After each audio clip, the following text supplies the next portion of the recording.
아멘. 오늘 말씀은 사도행전 14장 14절부터 15절입니다.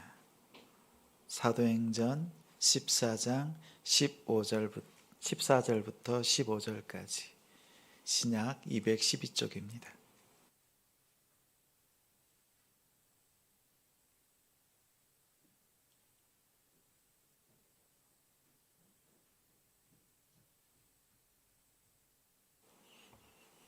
(14절) (15절) 함께 읽습니다.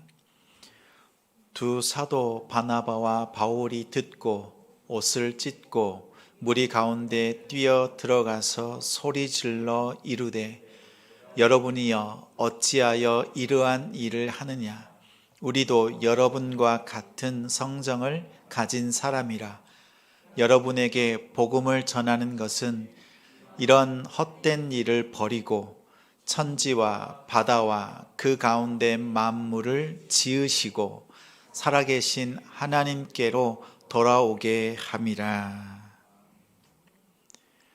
왜 복음을 전합니까? 왜 복음을 전합니까? 라는 제목으로 말씀 전합니다. 제자같이, 가정같이, 사도같이 같이 이루는 지성, 하나님을 예배하는 우리 성도님들을 주님의 이름으로 사랑하고 축복합니다. 2022년 표 함께합니다.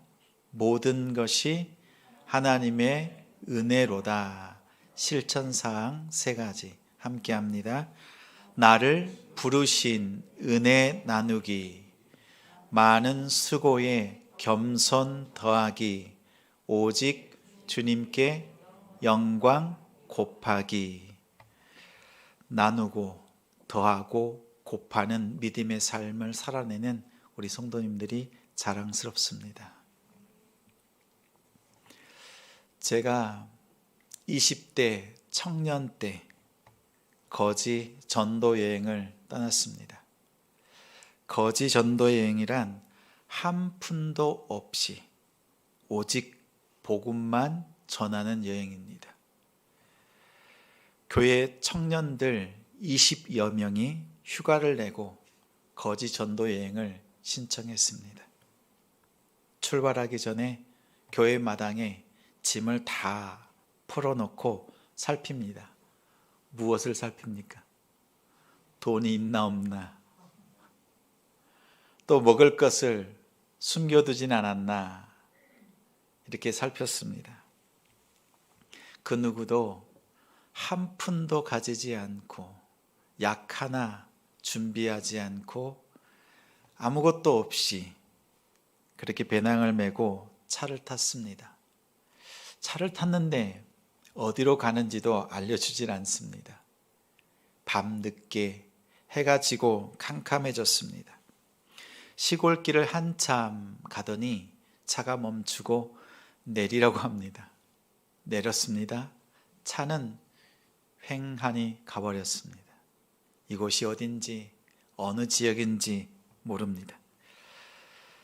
그때 무엇을 먼저 해야 되는가 가만히 돌아보니 좌우에는 논밭, 그리고 그 사이에 있는 시멘트길, 가로등 불빛만 있습니다. 기타를 둘러맨 교회 청년들, 무엇을 해야 될지 잠시 기도하고 이렇게 생각했습니다. 일단 자자. 어디서 자야 될까? 교회를 찾자. 우리가 갈 곳은 교회밖에 없다. 교회를 찾습니다. 저 멀리에 높은 첨탑, 빨간 십자가. 십자가가 너무 예쁘게 보였습니다. 두드리고 목사님을 만났습니다. 사정을 말씀드리고 교회에서 잠을 청했습니다.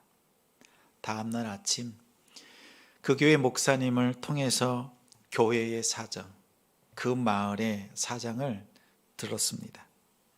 그리고 복음을 전하려고 그룹을 지어서 복음을 전하기 시작했습니다. 나중에 들어보니 충남 보령의 총서면이라는 곳이었습니다. 우리는 복음을 전하는데 온 힘을 쏟았습니다. 시골 마을이어서 사람들이 많지 않습니다. 그래서 사람만 보이면 달려갑니다. 달려가서 이야기를 걸고 그리고 복음을 전하고, 때로는 할머니 곁에 앉아서 같이 마늘을 까고 말동무가 되어드리고 무거운 짐을 또 청소도 해주면서 어떻게든지 예수님을 전하려고 힘썼습니다. 낮에는 복음을 전하고 밤에는 교회 마룻바닥에 앉아서 함께 나눕니다. 하루 동안 하나님께서 어떻게 역사하셨는지 그 일들을 나누면서 함께 감사하고 함께 기도했습니다. 참 신기한 것은 몇 날 며칠을 그곳에서 지냈지만 한 끼도 굶지 않았습니다. 어느 팀인들, 그 모든 팀이 한 끼도 굶지 않고 은혜를 나눴습니다. 만약 굶었다면 복음을 전하지 못했다는 뜻입니다. 또 복음을 전했다면 그곳에서 식사 대접을 받았습니다. 복음의 현장은 부족함이었지만 매 순간순간마다 하나님께서 풍성함으로 채워주셨습니다. 전하고 다시 모여서 그 은혜를 나누는 한 주간의 삶이었습니다. 사도 바울의 상황이 이와 비슷합니다. 1차 전도 여행 가운데 있었던 오늘 본문의 루스드라, 거지 전도 여행처럼 사도 바울이 가진 것은 아무것도 없습니다. 오직 복음 하나로 나아갑니다. 복음을 전하면 받아들인 사람도 있고 거부하는 사람도 있습니다. 또 거부한 사람들 중에는 이 바울을 죽이려고 했던 무리들도 있습니다. 특별히 율법의 앞장선 자들이 이 바울을 회방했습니다. 그때마다 바울은 때로는 피하고 때로는 그 돌에 맞으면서까지 그 자리를 감당했습니다.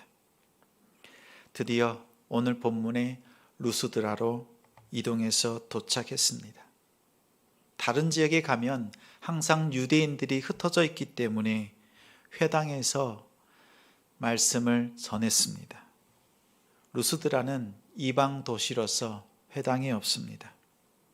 그곳에서 가장 먼저 만난 사람은 발을 쓰지 못하는 사람, 나면서부터 걷지 못하는 사람, 단 한 번도 걸어본 적이 없는 사람을 만났습니다. 그를 향해서 말합니다. 일어나 내 발로 걸어라. 일어나라. 일어나 걸으라.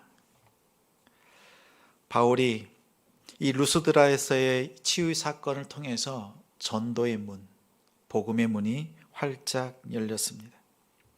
사람들은 그 모습을 보고 신이라고 생각했습니다. 그래서 바울과 바나바를 제사하려고 예배하려고 달려왔습니다. 그때 뜯어말립니다. 우리는 당신들과 똑같은 사람입니다. 그때 바울이 한 이야기입니다. 우리가 이렇게 복음을 전하는 이유가 무엇인지 아십니까? 복음을 전하는 이유를 얘기합니다. 오늘 세 가지를 살피기 전에 안진뱅이가 일어난 사건, 여러 군데에서 발견됩니다. 오늘 사도행전 14장에 안진뱅이가 일어난 사건은 바울과 바나바, 지역은 이방 루스드라입니다. 안진뱅이는 이방인 안진뱅이입니다. 앞서서 나왔던 사도행전 3장에 베드로와 요한이 성전으로 올라갈 때 성전 미문에 앉아 있었던 안진뱅이, 그는 유대인입니다.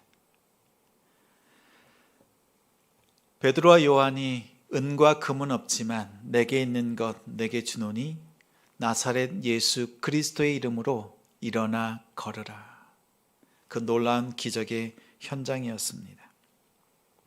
바울과 베드로의 이 사건, 닮은 꼴입니다. 또한 이 닮은 꼴은 예수님의 기적에서도 발견됩니다.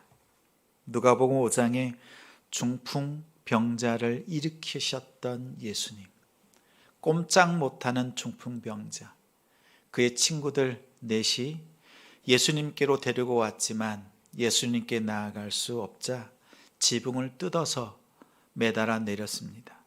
기어코 예수님 앞에 내려놓자 예수님께서 그들의 믿음을 보시고 치유하셨습니다. 죄사함을 선포하시고 일어나 걸으라. 데칼코마니 같죠. 이렇게 그림의 기법에 보면 붙였다가 떼면 양쪽에 대칭되어서 나오는 똑같은 그림. 재방송하는 프로그램과처럼 느껴집니다. 바울의 안진뱅이 사건을 통해서 우리는 그 치유 사건 안에 있는 예수 그리스도를 만납니다. 그리스도의 향기를 맡습니다. 오늘 말씀을 통해서 치유의 사건, 그 안에 있는 예수 그리스도를 만나는 우리 성도님들이 되길 바랍니다. 15절에 복음을 전하는 이유 3가지를 말합니다. 오늘 이 3가지는 우리 성도님들에게도 꼭 필요한 말씀 3가지입니다. 이 3가지를 마음에 새기시길 바랍니다. 왜 복음을 전합니까? 복음을 전하는 이유 첫째는 세상에 헛된 일을 버리고 끊어내도록 우리에게 당부하십니다. 15절 우리 함께 읽습니다. 이르되 여러분이여 어찌하여 이러한 일을 하느냐? 우리도 여러분과 같은 성정을 가진 사람이라. 여러분에게 복음을 전하는 것은 이런 헛된 일을 버리고, 이러한 헛된 일을 버려라 말합니다. 그것이 무엇입니까? 루스드라 지역에 전설이 있습니다. 신들의 왕 제우스, 그의 아들 헤르메스가 사람의 모습으로 왔습니다. 그러나 아무도 환영하는 사람이 없었습니다. 단 한 사람, 늙은 노인만 그를 맞이했습니다. 그래서 복 받았다라는 전설입니다. 오늘 바울이 안진뱅이를 일으키는 것을 보고 그 지역 사람들이 신처럼 모시려고 합니다. 소를 잡고 화환을 가지고 제사하려고 합니다. 안진뱅이가 일어나고 그 지역 사람들이 제사하려고 하는 그 행위는 복음의 결과였습니다. 잘 기억하십시오. 복음의 결과로 안진뱅이가 일어났고 지역의 사람들이 제사하려고 했습니다. 세상의 헛된 것에 매여 있는 인생, 자유를 얻었습니다. 복음을 통해서 자유를 얻었습니다. 세상의 헛된 것을 쫓았던 그 지역의 사람들, 복음으로 누구를 예배해야 되는지 깨닫고 믿음의 자유를 얻었습니다. 세상의 헛된 것을 버리고 끊어내는 방법이 있습니다. 그 첫 번째는 말씀을 듣고 보고 깨닫는 것입니다. 오늘 9절에 보면 안진뱅이가 바울이 말하는 것을 듣거늘 바울이 주목하여 구원받을 만한 믿음이 그에게 있는 것을 보고라고 했습니다. 바울이 안진뱅이에게 있는 것, 그 믿음을 보았습니다. 근데 이 믿음이란 어떻게 생깁니까? 먼저 복음을 듣고 난 뒤에 믿음이 생깁니다. 이렇게 말씀을 듣다가 바울이 살핍니다. 가만히 보니 말씀이 그 심령에 쏙쏙쏙 들어갑니다. 그리고 믿음이 그 마음속에 있는 것이 보입니다. 그러자 그를 향해서 일어나 걸으라고 선언했습니다. 말씀을 들어야 합니다. 말씀을 들을 수 있도록 그 자리로 나오십시오. 들으면 믿음이 생깁니다. 3장의 안진뱅이는 유대인, 오늘 14장의 안진뱅이는 이방인입니다. 이 둘의 차이는 출신의 차이만 있습니다. 그런데 가만히 성경을 보면 베드로가 일으켰던 안진뱅이를, 그 사건의 말씀을 보면 믿음이 등장하지 않습니다. 베드로와 요한이 습관을 따라서 성전에 예배하러 기도하러 올라올 때 안진뱅이가 바라봅니다. 무엇을 얻을 수 있나? 조금 구걸하기를 원하는 눈빛입니다. 베드로가 그 안진뱅이를 보고 잡아 일으켰습니다. 그래서 우리는 안진뱅이에게 믿음이 없는데 그를 붙잡아 일으켰더니 일어났구나, 이렇게 생각할 수 있지만 그 후반절에 베드로가 이렇게 설명합니다. 안진뱅이를 이렇게 세웠을 때 유대인들, 성전에 있던 많은 자들이 둘러서서 달려옵니다. 이 일이 무슨 일인가? 그때 베드로가 말하기를, 사도행전 3장 16절에 그 이름을 믿음으로, 그 이름이 너희가 보고 아는 이 사람을 온전하게 하였나니, 그 이름 예수로 말미암아 난 믿음이 너희 모든 사람 앞에서 이같이 완전하게 낫게 하였느니라. 성전 미문에 앉아 있었던 그 안진뱅이에 일으키는 그 기적도 믿음을 통해서입니다. 어떤 믿음입니까? 예수 그리스도를 믿는 믿음입니다. 듣고 믿음으로 말미암아 구원받습니다. 말씀에, 그리고 복음에 최대한 많이 들을 수 있도록 또 여러분들이 들려주시고 보여주십시오. 우리 어린 자녀들이 자랄 때 주변에 책을 많이 두잖아요. 그러면 아이들이 기어다니다가 또 걷다가 책을 펼치면서 책을 통해서 배우는 것처럼 복음을 전하고 싶은 그 사람 앞에 말씀을 자주 펼쳐 놓으십시오. 그리고 복음을 들려주시고 여러분이 복음이 되어서 예수 그리스도를 전해주십시오. 그러면 어느 때에 그 마음속에 복음이 믿음으로 자라고 역사하는 줄 믿습니다. 두 번째, 세상의 것들을 끊어내는 방법이 있습니다. 세상의 것은 다름 아닌 죄입니다. 죄를 끊어내야 합니다. 죄를 끊어내는 것이 쉽습니까? 아니면 어렵습니까? 어렵습니까? 쉽습니까? 쉬운 것처럼 느껴지죠. 결단하면 끊을 수 있다. 그리고 오늘 참고 내일 더 거룩한 삶으로 살려고 부단히 애씁니다. 그런데 이 죄를 끊어내는 일이 여간 힘든 것이 아닙니다. 영화 127시간이라는 영화가 있습니다. 산악 등반가였던 아론 렐스턴 실제 이야기입니다. 그는 등반을 좋아합니다. 그래서 미국의 존 캐넌 그곳에서 등반을 했습니다. 즐겁게 등산하던 중에 낙석과 함께 협곡에 떨어졌습니다. 그런데 그만 오른손이 큰 바위에 끼어버렸습니다. 아무리 손을 빼려고 해도 뺄 수가 없습니다. 기다리고 고함을 쳐도 그 누구도 지나가지 않습니다. 127시간, 약 6일 동안 기다렸지만 방법이 없습니다. 그래서 생각합니다. 어떻게 할까?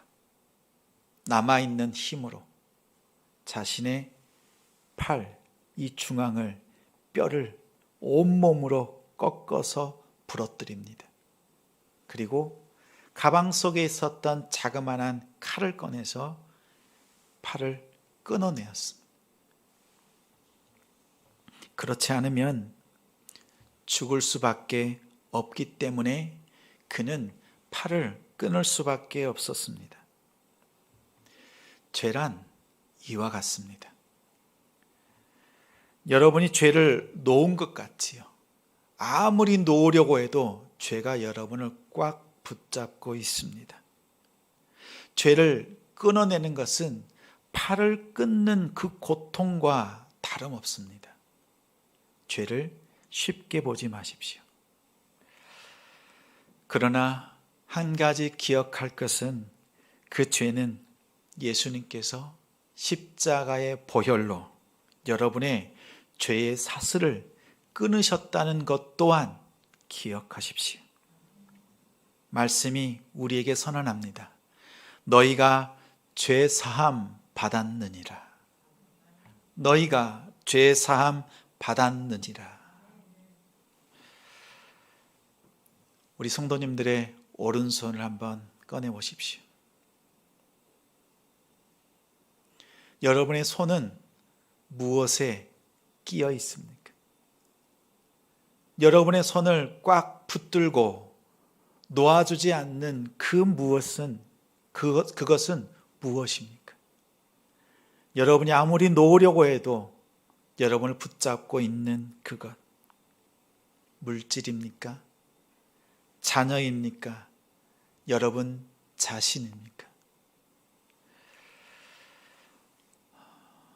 어떤 사람들은 돈에, 또 흔히 매스컴에 등장하는 소재를 보면 음란에 빠져 있는 사람들, 그것이 죄인 줄 압니다. 그렇게 하면 안 된다는 것 또한 압니다. 그러나 끊고자 해도 끊지 못하는 것이 죄의 능력입니다. 이것을 끊어내는 방법은 오직 복음, 오직 말씀으로만, 예수 그리스도만으로 가능합니다. 예수님 앞에 엎드리십시오. 주님께서 우리의 죄를 어떻게 용서하셨는지 기억하십시오. 또 많은 경우 우리 삶의 우선순위가 문제입니다. 돈이 앞서고 자녀가 우상이 되고 자존심이 우상이 되는 우리의 모습입니다. 우리의 삶에서 복음으로 이러한 것들을 끊어내고 멀리하고 자유케 되길 바랍니다. 복음으로 자유를 누리고 세상의 죄를 끊어내는 성도가 됩시다. 왜 복음을 전합니까? 복음을 전하는 이유 두 번째입니다. 생명의 근원이신 창조주 하나님을 깨닫도록.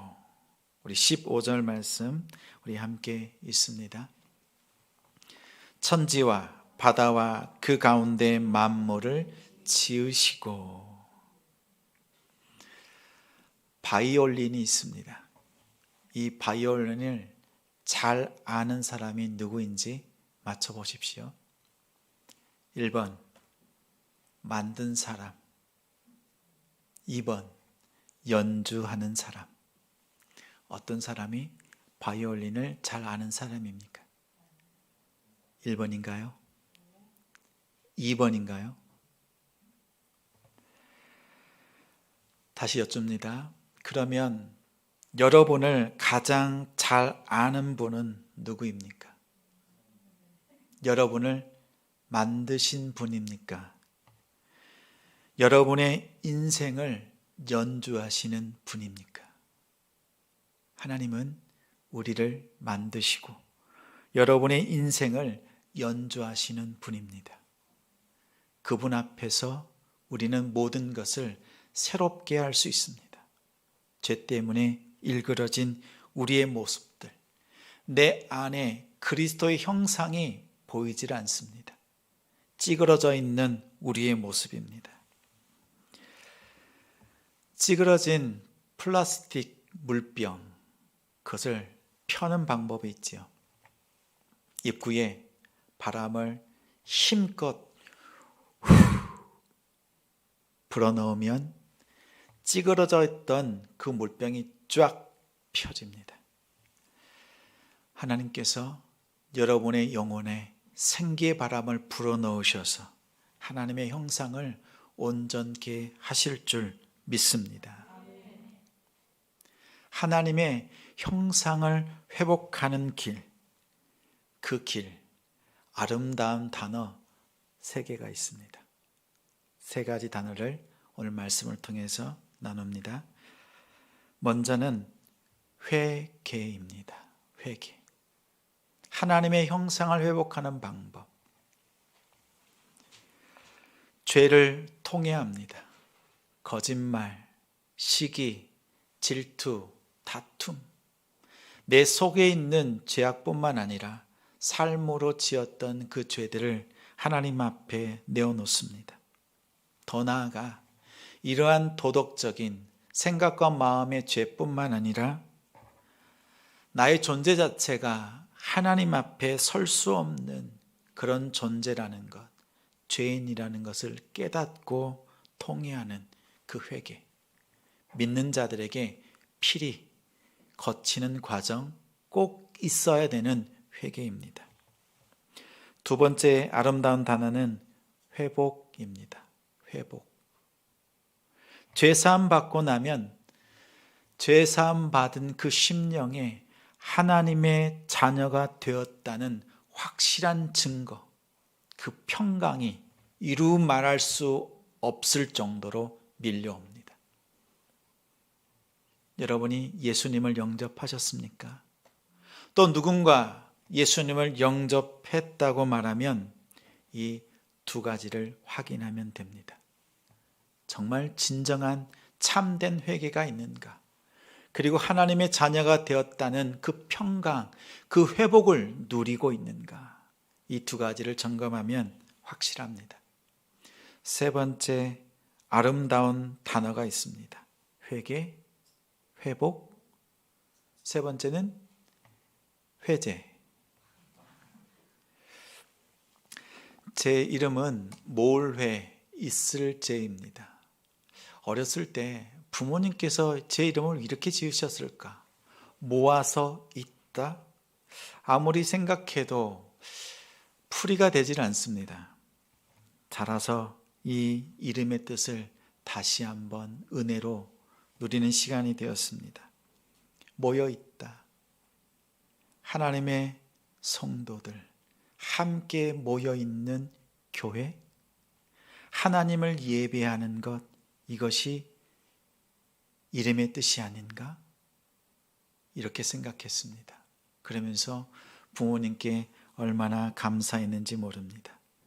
이름이 어려웠지만 오히려 그 이름 안에 하나님의 뜻과 은혜가 있음을 기억했습니다. 회개하는 사람, 회복하는 사람은 하나님께 예배합니다. 하나님께 함께 모여서 예배하는 것이 믿음의 사람들입니다. 우리는 혼자 예배 드리는 것, 어쩔 수 없이 온라인에서 예배 드릴 수밖에 없지만 할 수만 있는 대로 모여서 예배하길 원합니다. 하나님께서 지금의 상황을 다 거두셔서 생명의 근원이신 창조주 하나님을 예배케 하실 줄 믿습니다. 그렇게 하나님 앞에 나아가는 성도가 됩시다. 왜 복음을 전합니까? 복음을 전하는 이유 셋째는 살아계신 하나님을 예배하도록. 우리 15절 있습니다. 살아계신 하나님께로 돌아오게 함이라.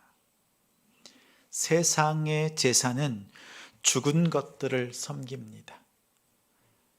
우리의 예배는 살아계신 하나님입니다. 복음을 통해서 회개하고 회복하고 또 예배하는 그 결론은 하나님께 영광입니다. 누가복음 5장에 예수님께서 중풍병자를 고치셨습니다. 일어나 걸어라. 그때 두 가지 현상이 있습니다. 중풍병자가 일어나서 하나님께 영광을 돌립니다.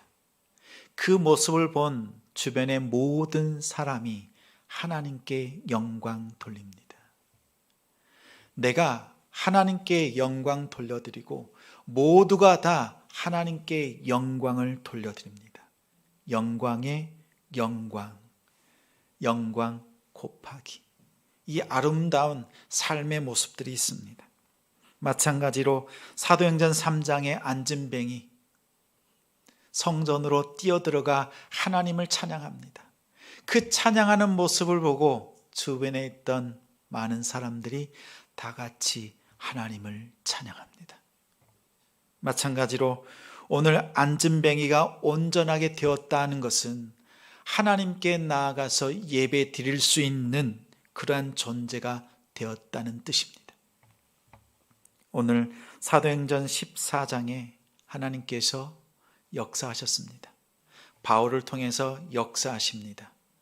그리고 사람들, 하나님을 알지 못하는 사람들이 바울과 바나바를 섬기려고 할 때 진정으로 예배 받으셔야 될 분이 누구인지, 그 영광이 누구를 향해야 되는지 바르게 가르쳐 주었습니다.